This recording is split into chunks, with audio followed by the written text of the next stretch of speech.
আসসালামু আলাইকুম সুপ্রিয় দর্শক। হজরত মুসা আলাইহিসসালামের জামানার একটি চমৎকার ঘটনা আজকে আমি আপনাদের সঙ্গে উপস্থাপন করব। একদিন মুসা আলাইহিসসালাম আল্লাহ তাআলার কাছে মুনাজাত করে বললেন, হে আল্লাহ, জান্নাতে আমার সঙ্গী কে হবে? দুনিয়াতেই তার সঙ্গে আমার সাক্ষাৎ করিয়ে দিন। তখন জিবরাইল আলাইহিসসালাম আসলেন, এসে বললেন, হে মুসা, অমুক কসাই হবে তোমার জান্নাতের সঙ্গী, যে অমুক এলাকায় বসবাস করে। এ কথা শুনে মুসা আলাইহিসসালাম উক্ত কসাইয়ের দোকানে গেলেন। এক যুবক কসাইকে দেখলেন গোস্ত বিক্রিতে মগ্ন, আর মুসা আলাইহিসসালাম গভীর মনোযোগ দিয়ে লোকটির কাজকর্ম লক্ষ্য করতে লাগলেন। কিন্তু এমন কোনো বিশেষ আমল তার নজরে আসলো না, যার বদৌলতে কসাইটি নবীর সাথে জান্নাতে প্রবেশের মর্যাদা লাভ করতে পারে। যখন সন্ধ্যা নেমে এলো, তখন কসাইটি গোস্তের একটি থলে নিয়ে বাড়ির দিকে রওনা হলো। মুসা আলাইহিসসালাম উক্ত কসাইয়ের পিছু নিলেন। নিজের পরিচয় গোপন করে তার বাড়ির মেহমান হবার আবেদন করলেন। কসাইটিও রাজি হলো। তারপর ঝুলন্ত একটি ঝুড়ি নামালো। কসাই গোস্ত রান্না করলেন। তারপর রুটি বানিয়ে তা গোস্তের ঝোলে মেখে নরম করলেন। তারপর লোকটি ঘরের ভিতরের কামরায় প্রবেশ করে শয়নরত এক বৃদ্ধাকে উঠিয়ে বসালেন। তারপর তার মুখে টুকরো টুকরো রুটি তুলে খাওয়াতে লাগলেন। খাওয়ার পর বৃদ্ধা কি যেন কানে কানে বললেন। অমনি কসাই মুচকি হাসলেন। দূর থেকে মুসা আলাইহিসসালাম সবই দেখছিলেন, কিন্তু তিনি কিছুই বুঝতে পারলেন না।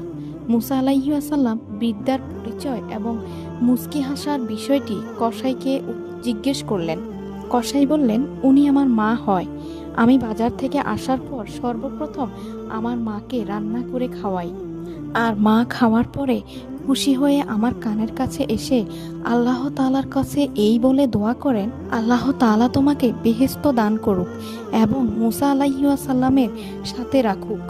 এই দোয়া শুনে আমি এই ভেবে মুচকি হাসি যে কোথায় মুসা আলাইহিসসালাম আল্লাহর নবী আর কোথায় আমি একজন কসাই। মুসা আলাইহিসসালাম বললেন, হে যুবক, আমি তোমাকে সুসংবাদ দিচ্ছি, আল্লাহ তাআলা তোমার মায়ের দোয়া কবুল করেছেন। আমি আল্লাহ তাআলার কাছে জান্নাতে আমার সঙ্গী কে হবে তা জানতে চেয়েছিলাম। তখন আল্লাহ তাআলা তোমার কথা বলেছেন। আমি তোমার পরিচয় জানার জন্য তোমার পিছু নিয়েছিলাম, কিন্তু আমি তোমার মাঝে তোমার মায়ের খিদমত ছাড়া আর কোনো বিশেষ আমল খুঁজে পাইনি। এর মানে হলো, মায়ের খিদমতের পুরস্কার হিসাবে আল্লাহ তাআলা তোমাকে জান্নাতে আমি মুসার সঙ্গী হবার নিয়ামত দান করেছেন। সুবহানাল্লাহ, আল্লাহু আকবার। একবার মুসা আলাইহিসসালাম আল্লাহর সাথে কথোপকথনের জন্য যাচ্ছিলেন। পথে আবেদ নামে একজনের সাথে দেখা হলে সে তাকে বলল, আল্লাহকে জিজ্ঞেস করবেন আমার জন্য আল্লাহ কোন জান্নাত প্রস্তুত রেখেছেন। তারপর দেখা হলো এক পাগলের সাথে। সে বলল, আল্লাহকে জিজ্ঞেস করবেন আমি কি জাহান্নামে যাব। আল্লাহকে জিজ্ঞেস করলে আল্লাহ বলেন, আবেদ জাহান্নামে যাবে আর পাগল জান্নাতে যাবে।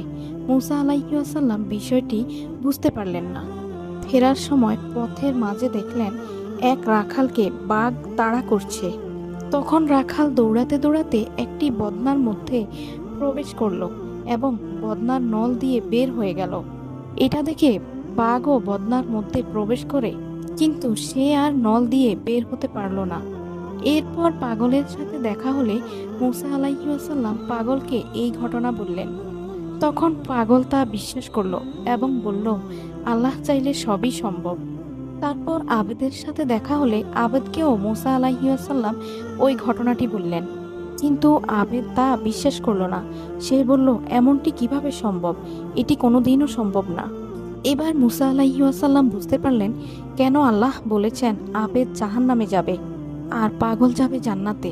কারণ পাগল নবীর কথা বিশ্বাস করেছে, আবেদ তা করেনি। আরেকদিন মুসা আলাইহিসসালাম আল্লাহর সাথে কথা বলতে যাচ্ছিলেন। পথিমধ্যে এক ব্যক্তির সাথে সাক্ষাৎ হলো, যার পরনে শুধুই এক টুকরো কাপড়। সে বলল, হে আল্লাহর নবী, আল্লাহকে জিজ্ঞেস করবেন কিভাবে আমার অভাব দূর হবে।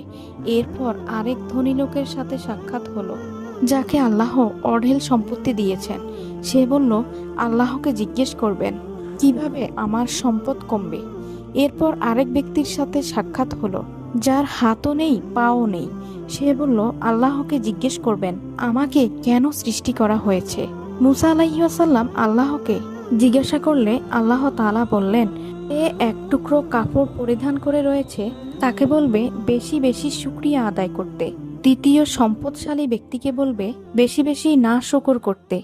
আর তৃতীয় ব্যক্তিকে বলবে, তোমাকে দিয়ে জাহান্নামের একটা ফুটা বন্ধ করার জন্যই তোমাকে সৃষ্টি করা হয়েছে। অর্থাৎ আল্লাহর ফয়সালা মেনে না নেওয়া ও নাশুকুরির কারণে সে জাহান্নামে যাবে।